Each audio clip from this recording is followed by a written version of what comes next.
Fach. Where do we even begin?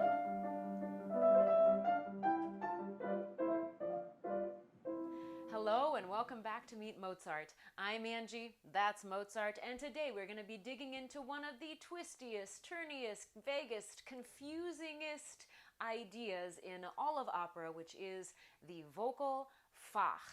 Now, before you think that things on this channel are starting to get a bit risque, Fach is actually a German word that means compartmentalize.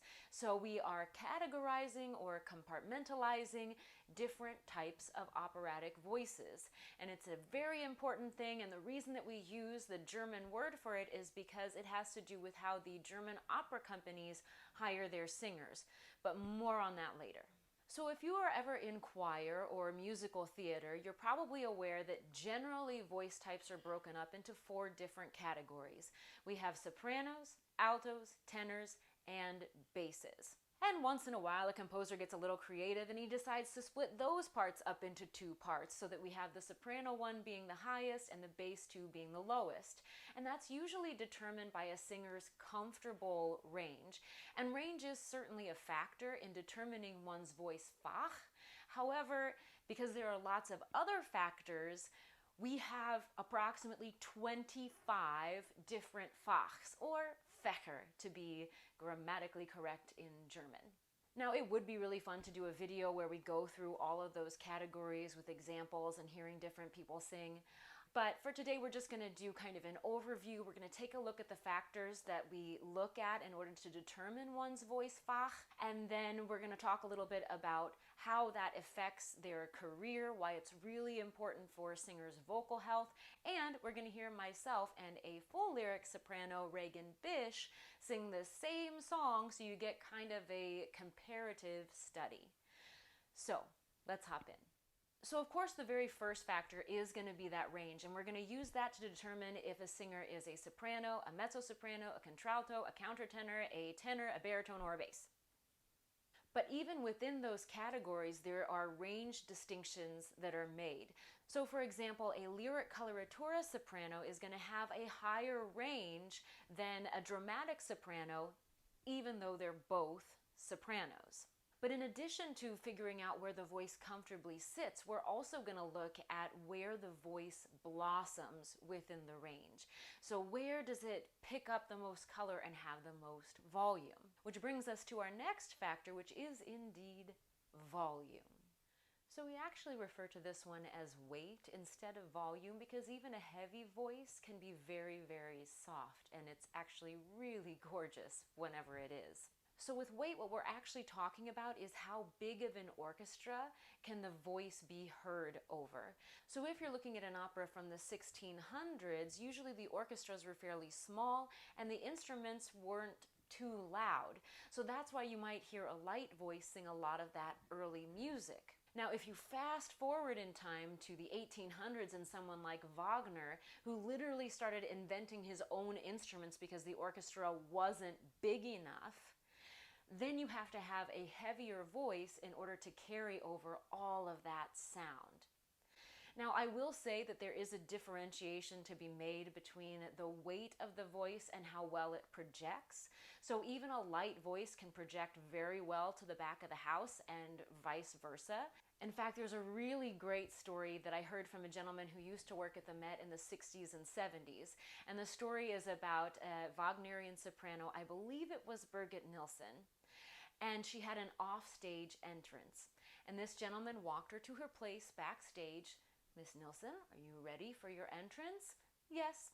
And then she grabs his head and pulls his ear up to her mouth and sings into his ear.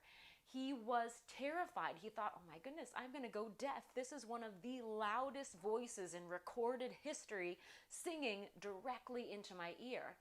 But he said, when you were up that close, it really wasn't loud at all, and yet it still projected and carried to the back of the house with a lot of volume. So this actually becomes one of the issues for opera companies when they're trying to hire singers for these roles, because a lot of times these auditions happen in teeny tiny rooms where you hear a voice and you just think, whoa, this is such a big voice. But then you get them into a hall with an orchestra and suddenly it doesn't carry. And again, this has more to do with how a singer is trained to project their voice and less with the natural weight that the voice has. So next up we have the timbre of the voice, and this is actually one of the trickiest, I think, to grasp, mainly because of the vocabulary. So when we're talking about a timbre, words that come up might be bright, silvery, shimmery, velvety, dark, rich, full. And we use those words because we just don't have a vocabulary to describe vocal sound, and so we have to pull off of other experiences and sensations. But whether or not that vocabulary really accurately describes the timbre of a voice, what's really important is to understand why timbre matters. And that's because different timbres will cut through the texture of an orchestra in different ways. So perhaps the easiest way to kind of understand this is to look at the voice as though it were an instrument. So for example, the flute and the violin have really, really similar ranges, but they have very different timbres. And this is really important for a composer to be aware of because it's going to change everything about how they set those instruments. So if they wanted to set something where the flute pops out of the texture of the orchestra, they're going to have to think about a couple things. First of all, they're probably going to have to set that flute a little bit higher because that's where the flute has the most ring and it's going to carry the best.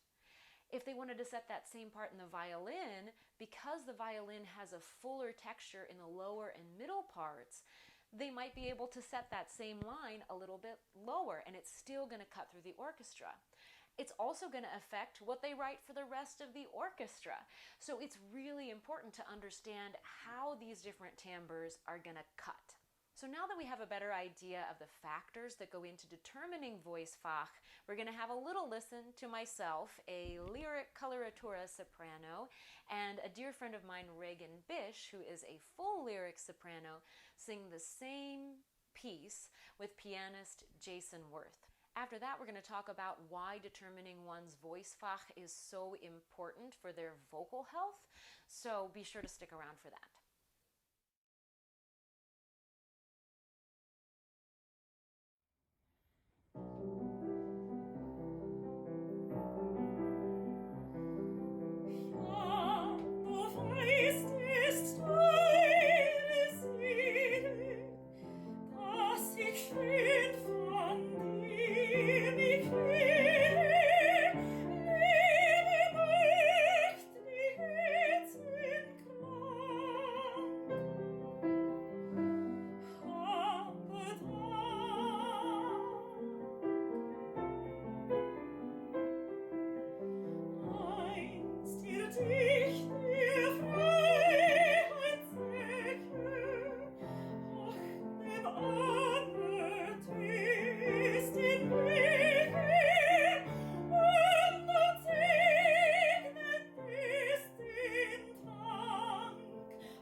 So I hope you heard some of the differences there. It's always a little tricky on the recording, but I think you can pull out some of the factors that we mentioned earlier.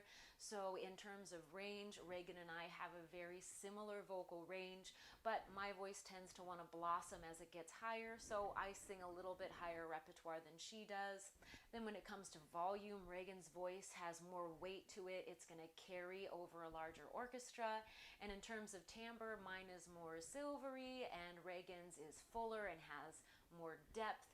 And so each voice is really unique and beautiful in its own way, but I think you can hear that even though we might sing the same art song repertoire because it's only accompanied by piano, we would not sing the same operatic repertoire.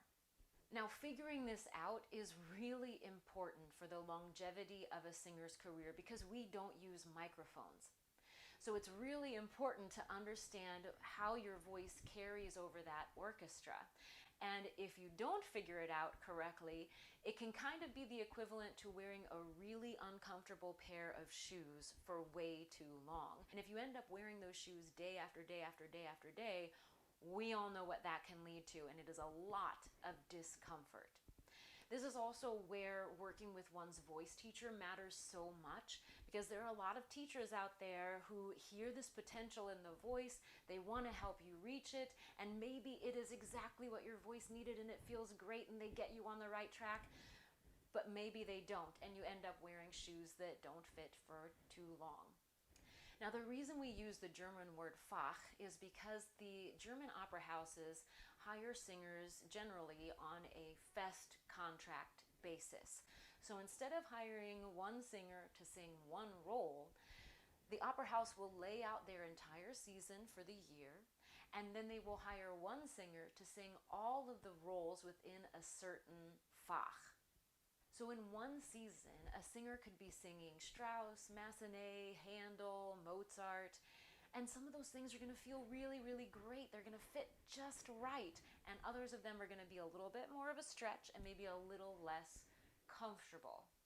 And that's because when these guys were writing, they weren't thinking about writing for one's vocal Fach. They were thinking about writing for individual singers and making those singers' voice shine. So that is the topsy-turvy topic of vocal Fach. If you have some questions, and I'm sure you do, please go ahead and leave them in the comments below so we can address them in further videos. In the meantime, please be sure to like, comment, subscribe, push all the fun buttons, including that little notification bell so you don't miss our next video, and we will see you